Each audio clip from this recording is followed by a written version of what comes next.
Hi, this is Jerry Whitmire, Regional Manager of the Phoenix office, also Division Manager.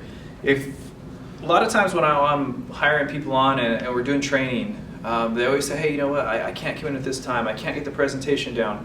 Actually what I'm doing, I'm recording this down for you and show you exactly how I do it. So if I'm not with you, I really am. It's going to be on a disc and it's available to you.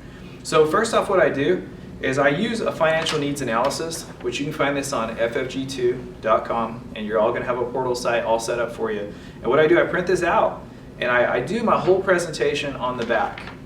It's one clear sheet of paper, and the basic things that we're talking about are inflation and taxes. And I teach them those two concepts and why it's important for them. So what I'm going to do, I'm going to run through this, I'm going to show you how I do it step by step, get the presentation, get it in your hands, and from there, sky's the limit. So the main thing is you've got to learn this presentation, you've got to own this presentation, and you got to be able to take the financial needs analysis 100% like I do it so you can find extra cash so we can show you people how to put it. So how I'm going to do this, I'm going to set this down and I'm going to show you half of this sheet is going to be inflation and half the sheet is going to be taxes. So the first thing I do, I make rapport and all this type of stuff with them, and I start talking about inflation and taxes and how that makes sense for them. So every dollar you make is here, and every dollar you make has to be what? Taxed. And I ask them, how much tax do you want to pay on your money? And most people are going to laugh and say 0. Exactly, that's exactly what everybody wants to do. We're not the IRS, let them say whatever they want to say. So when you're placing these funds, you can place them 3 different ways. You could have them under fixed, variable, or indexed. And again, rich or poor, Bill Gates, guy under a bridge. These are the 3 ways you can do it. There's subcategories on here. But what I'm doing, I'm trying to really fill out this F&A backwards a little bit to find out what they have. So on fixed accounts, what we mainly deal with are business owners. A business owner always has a what? Bank account, savings account, CD, money market, T-bills, or bonds. So what I've done, I've listed all the fixed accounts that there's out there. And most of the time, what I do, I just assume and say, okay, you have a bank and savings account. Now, do you have CDs, money markets, T-bills, or bonds? And they're going to say whether they have it or not. And what did I just do? I just found what they have. So right now, most people are going to say a bank and savings. My next question to them is, how much is your bank and savings account making you? And they're not going to say, I kind of whatever. But tell them this, the national average of every bank in the nation is actually 0.08%, and that's an accurate statement. So 0.08% is what you're making on your bank accounts. And as of this morning, inflation up here is running at a whopping 3.45%. So what that means to anybody is 3.45% is what you have to make just to break even on any of your accounts right now. And 0.08, it's not going to cut it. So I tell them, this isn't the best way to make money, but you've got to have this account. There's a good and a bad to it. This is a fixed account. You're not going to lose any money, but you're not going to make any money. So they understand that. From there, I go on. Now, variable, this is where 99.9% of people are. This is going to be like a 401k, an IRA, a Roth IRA, a SEP fund, a Keogh plan, mutual funds. We can go on and on and on about it. But you made rapport with these people and you honestly probably already know what they have. So most people are going to have 401ks, IRAs, Roth IRAs. And what you got to do is really ask these people and say, hey, on your 401k, on your IRA, where's your money actually going? And it's going to stumble a little bit because most people don't know. And that's our job to actually educate them on that.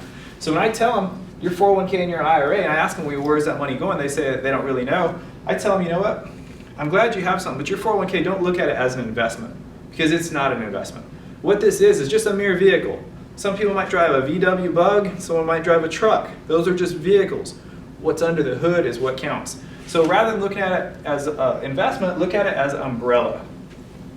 Think of these as an umbrella. And what's underneath an umbrella counts. In a 401k, IRA, Roth IRA, what's under this umbrella are mutual funds. And where are mutual funds? Mutual funds are in the stock market. So underneath your umbrella are mutual funds, driven by the stock market. And they understand that. When you start teaching them these things, they're going to understand that and say, okay, I've had some ups and some downs and things. But then I give a personal experience. When I started 10 years ago in this business, the market was at a high. It was 16 to about 22%. That's where it actually was. And some of you may be in the tail end of this, you tell them that. But now the upside down right now is what? Our market. Our market's been upside down for quite a while. It's making about 0 to 4%. You know, right around this place is a good portfolio right now because they've been down and up, and they're starting to come back up now, and they're starting to get positives again on this. So what you tell them, you know, off of this, we don't have any control of this market because it goes kind of like this. But now what I try to do, I work off a concept called punch and hug them. You know, I punch them and tell them a little bit, hey, this 401k hasn't done exactly what it's supposed to be doing, right? But now I'm trying to hug them and say, hey, let's play devil's advocate. And let's say you've had your 401k and your IRA. Let's say you had it for 20 years. And let's say it made 16 to 20% for you with no downs. So I say from here to this point here, you made 16 to 20%. This is retirement time. And you know, is it really going to do that for you? And they have common sense. They're saying, no, no, no. And I joke to them, yeah, it's almost like Peter Pan. We want it to happen, but it's not going to happen. But if it did exactly like this, you'd be in Tahiti and take me with you. You know, that's what would happen. But the reality is, it can do these for all this years here. But when it's your year to retire, can the market drop? Has it done that? It has. And there's a lot of people that we see on an everyday basis that the market's dropped, and their funds are now where? 0 to 4%. See, I just punched the guy. Now I'm going to hug him and say, are you going to retire the way you once thought? And they're going to say, no. Then you say, hug him again and say, yeah, you're going to retire, but it's going to take 4 or 5 years to do what? Play catch up. And when you're drawing that arrow, it's going to draw words out of them. And they're going to say, oh yeah. And they're going to see their statements and see that's where they're at right now. So you got to remember and tell them this, 4 or 5 years they will play catch up. So if you're 65 years old, you're going to have to wait till 70 to retire? That's emotion. People buy off emotion, not fact. So remember, just as fast as this goes up, this can also do what? Go down. That's why it's called variable. Now these arrows right here are very, very important because when you're pointing to these, just as fast as that market goes, what? Up, that can also do what? Go down. So you're pulling things out of them, you don't have to say anything. Now here, that kind of illustrates the variable. Indexing works the same way. I'm glad you have a 401k, IRA, whatever that is. Again, that's just a vehicle. So the same thing applies. This index is just an umbrella. So what's under this umbrella now are index funds based off the S&P 500, not in the stock market, but follow the trend of that stock market. These variable managers, what they're trying to do, they're trying to keep pace with the S&P 500. It's kind of hard when you only have 6, 7, maybe 8 different funds that you can choose from rather than following the top 500. So these are, the index is based off of the S&P 500. And what I do with these, I don't get technical, I don't say all these different companies out there. I tell them, hey, just regular old companies, you know, Walmart, Nabisco, UPS, companies that we use everyday basis. And the reason I do that because it's showing the S&P 500, whether it's a recession or a depression. You probably went to Walmart this week, you know, that's the way it works. So the next question clients have, well, what if one falls out? That's great. If one falls out, is it the S&P 500 or the S&P 496? It's the S&P 500 always. Another one will take its place, and this will always work. So most advisors say that's going to make you about 12%. I say an average of 8%. My personal funds have done this. So I know on an average they're going to make right about 8%, whether recession or depression. It's a good number to work with. So what I say, and I compare this apples to apples, your 401k versus an index, and let's say it's an index 401k, same thing. So I say, let's say you have $10,000 in this 401k, and I'm trying to compare apples to apples and keep them on the same page. Compare whatever they have to this. So let's say you had 10,000, and let's say here the market did produce, your 401k really was producing 10%, just for round number sake. That's all this is, illustration. So this index and this 401k are both making 10%. Let's say tomorrow now, the stock market drops from 10% and it goes down to 7%. So your 401k, it's going to follow the trend of this market. And see how I said the word trend? use those words, trend. It sounds better than, oh, it just follows it. Say it follows a trend of that stock market, and there's not a thing you can do about that.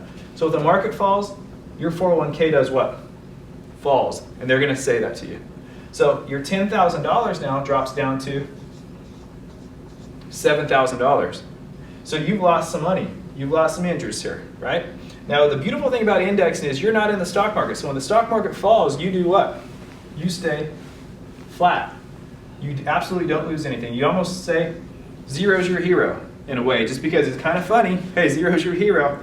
But the reality is most people don't understand going backwards is really what hurts you because you're playing catch up. You taught them that concept up here, but you're reiterating it down here.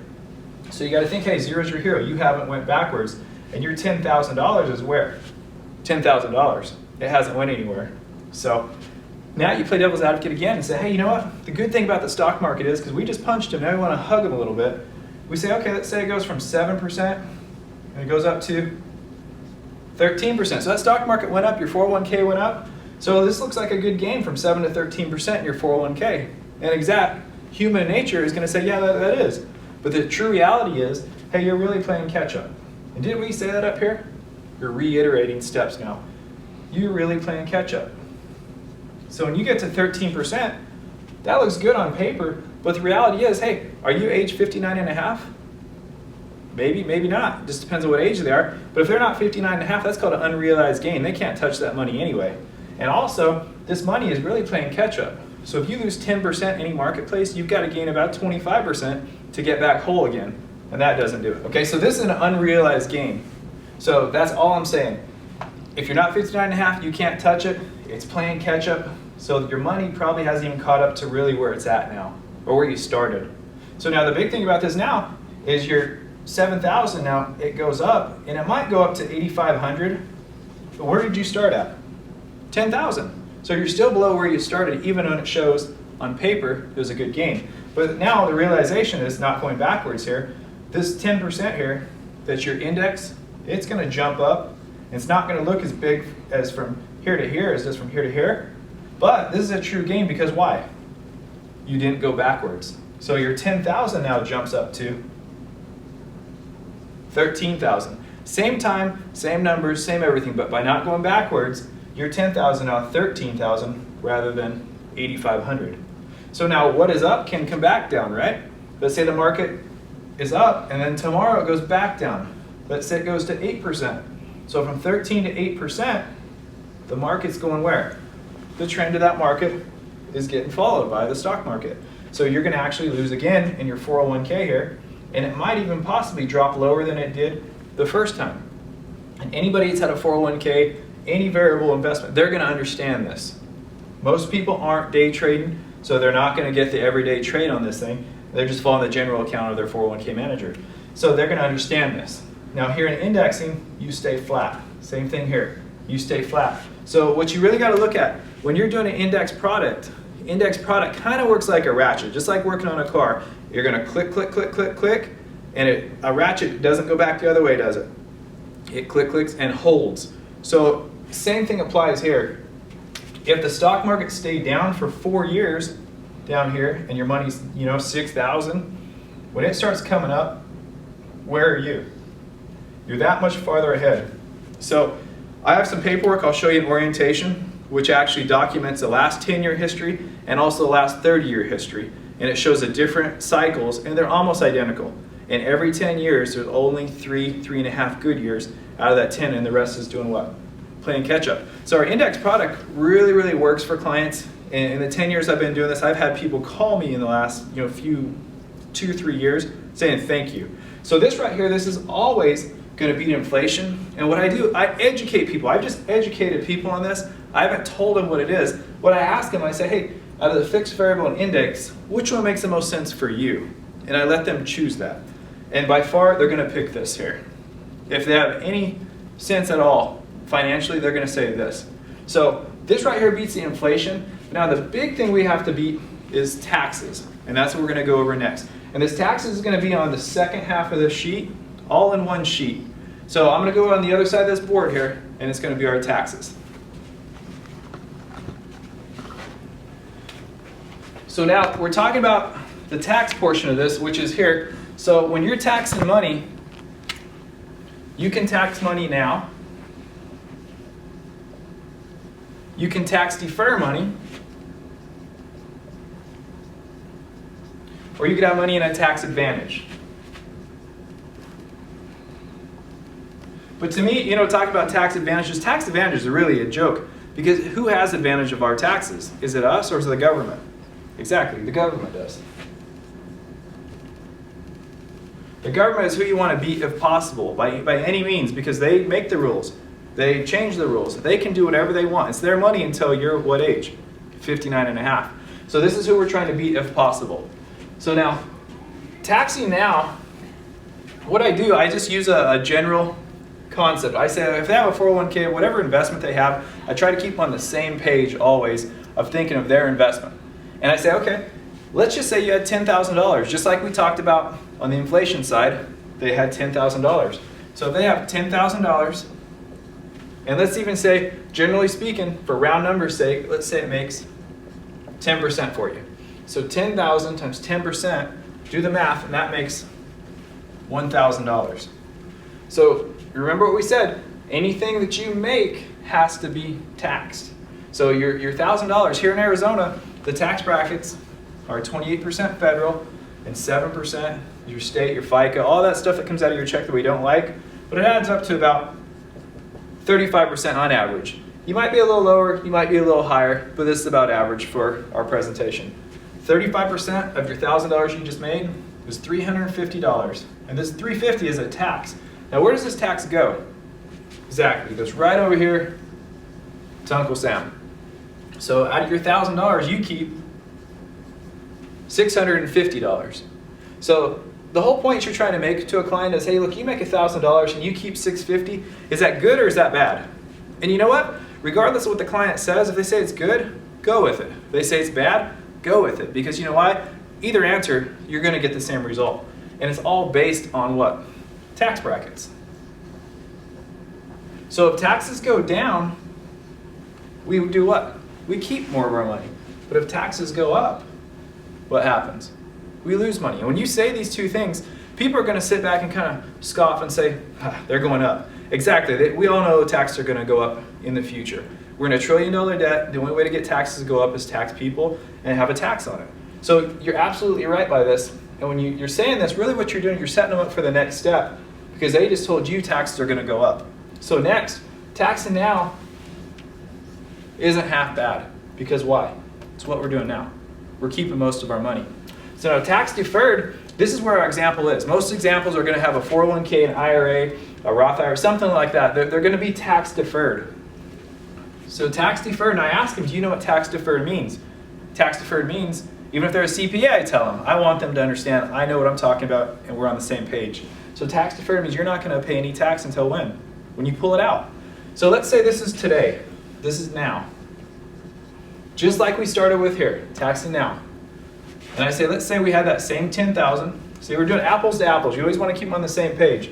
And I make a small circle. And I say, okay, let's say in 10 years, let's say this 10,000 now compounds up to 80,000. And I make a little bit bigger circle. And I say in 20 years, I'm going to have to move this over a little bit. And let's say in 20 years, that compounds again, and it grows to 300,000. So at all fault here, 10,000 has grown to 300,000 from simple interest to compound interest. And the way to tell people the difference between simple interest and compound interest without making them feel kind of stupid about things is tell them, hey, look, 2 times 1 is what? 2. And it's never going to be anything else. It's just simple. It's always going to be 2. But now compounding means 2 times 2 is 4, 4 times 2 is 8, 8 times 2 is 16, and they're going to get the picture of how money works in compounds. So what I ask them next is I say, you're in a tax-deferred investment. It's a 401k. But now tell me this, if you had a choice, I mean, everybody's got to pay taxes somewhere. If you had a choice, would you want to pay taxes on the small pot, the middle pot, or in the end? And everyone's going to say what? The small pot. And ding, ding, I agree with them. I say, yeah, exactly, but you're in a deferred. See how I hugged? Then I punched him again. So you're not paying tax on the small, the middle, but now on the large pot of money, you're paying taxes. Now do you see why the government has the advantage? They understand what's going on. So 20 years go by, hey, you come to me and say, Jerry, hey, I'm retiring. I have $300,000, and you know what? That's great. So the reality is you forget the tax implications of deferred. So I ask them now, I throw it back on him. Remember, our first step is now coming into play here. I asked them, what do they think taxes are going to do? I ask them, say, what do you think taxes are going to go up to? We're in agreement they're going to go up. What do you think they're going to go? Most people will say, 50%. And I'm like, I don't even want to imagine. Go up from 35%, let's say it goes up to 40%. A very conservative, easy number. 5%, 20 years, I think that's very, very easy to work off of. So make an example now. Put a personalization in this thing. Say, hey, look, you've worked for 20 years. You've worked for all these years. You got $300,000. You're going to retire, but you've never paid tax. So all your blood, sweat, and tears went into here. So now day one, you retire, whether you take it out in pieces, or you take it out in lump sum, whatever it is, $300,000 times 40%, you're losing $120,000 in taxes. Make this emotional. This is going to happen. This will happen to them. So your $300,000 minus 120, their purchasing power on this is really $180,000. And I see this on an everyday basis. And if you don't believe it, I'll sit down with you and show you. $180,000 is really what you have out of this 300. Doesn't really make sense, does it? But now $188,000, I ask them, how long is this going to last you? You and your spouse, you and your family. And they say, you know what? 2 years, 6 months. Make a joke out of it. But the reality is, baby boomers we see right now are about 3 to 5 years. So about 3 to 5 years is what baby boomers are going to get out of this. So it doesn't really make sense to do this, because think about this. You work for 20 years. You put blood, sweat, and tears in this to get out what? 3 to 5 years of fishing, traveling, hunting, whatever it is that you like to do at your retirement. 3 to 5 years is what you're going to get. Now think about this. Let's even take it one step further and say, hey, I'm your partner, okay? Now let's say I'm your silent partner for these 20 years, just like retirement, right? And let's say you put in all the blood, sweat, and tears for the last 20 years, you make $300,000, but hey, I'm your silent partner. When we get to the end, what am I going to want? Half. Would you let me do this? No. It's just another example to throw at your clients. You wouldn't let them do it, so why would it in the government? We don't know any other difference. So think, 3 to 5 years you have here, and in the meantime, from this point to this point, if you're not age 59 and a half, the half is for a short person, so if you're not 59 and a half, you're going to get a 10% penalty. That 10% doesn't seem too bad, but now they add this to your current tax bracket of 35%. So from here to here, they're going to add that to your current tax bracket. It's going to be a 45% penalty. So if you had to take it out for kids or whatever it is, and you're not this age, $10,000 that you took out of this 401k, you know you have the money in there. They're going to tax you at 45% of $10,000 is $4,500. This $4,500 goes right up to the government, and you keep $5,500. So in all actuality, if you wanted to get your 10 grand, you'd take out 20,000 to get your 10. Doesn't make sense by deferring these taxes. It wasn't made for the taxes, inflation going up like it is now. So this is the regular everyday scenario for people. But if you want to take it one step further, I do an example of $1 million. I call it the $1 million example. So if you're 401k, playing devil's advocate again, let's say I'm just going to do it right up here for you. If your 401k did that 16 to 20% like we talked about earlier, if it does that, you make $1 million in your 401k. Hey, that's great. But now you and your wife, you lived, you worked, you've done everything you needed to do, and you want to take an income off of that as $100,000, which you can do. So you took out $100,000 out of your million, but you know what? In all actuality, this $100,000 has never been what? Taxed, and that word is going to be pulled right out of them. So out of your taxes, if it's at 40%, like we talked about, 40% of what? 100,000 is $40,000 in taxes. That's gone. It's gone. Finito. It's out of here. So 60,000 is what you're going to live on. But you know what? You're stubborn. You worked hard. You won 100 grand. In real simple numbers, 140,000 is going to have to be pulled out to make your 100. By doing this, this right here gets zero interest because you've taken out more principal. Now we're talking about good years. What if this is a down year? Your $1 million might not be what? $1 million. So from here, you don't really know what it's going to be. So by doing that, let's get 0 interest, and in 7 to 9 years, you're going to be out of money just like these people in 3 to 5 years at $1 million. And to show that I'm not telling you a fib, a lie, look at the people that win the lottery. They win, 10 million, 20 million. In 10 years, they're going to inquire, flat broke, hands are on their face, what happened? The government knows what they're doing. The more money you make, the higher the taxes are. Inflation taxes are keep going up. The more money you pull out, the higher taxes will be for you. So that's just a good example. Now you're right by doing this and saying you do want to tax your money up front. So if you tax your money up front, so if you had $1 and you put it in here and your tax bracket's 20%, they take 20 cents tax and go in, go and double, go again and double. And since you've paid your tax up front now, you're not going to have to pay it, what? Twice. You can't pay taxes twice. So when it comes out now, it comes out tax-free. So do a scenario for them. If your account in all actuality grew to $1 million, just the same as your 401k, it grows to $1 million.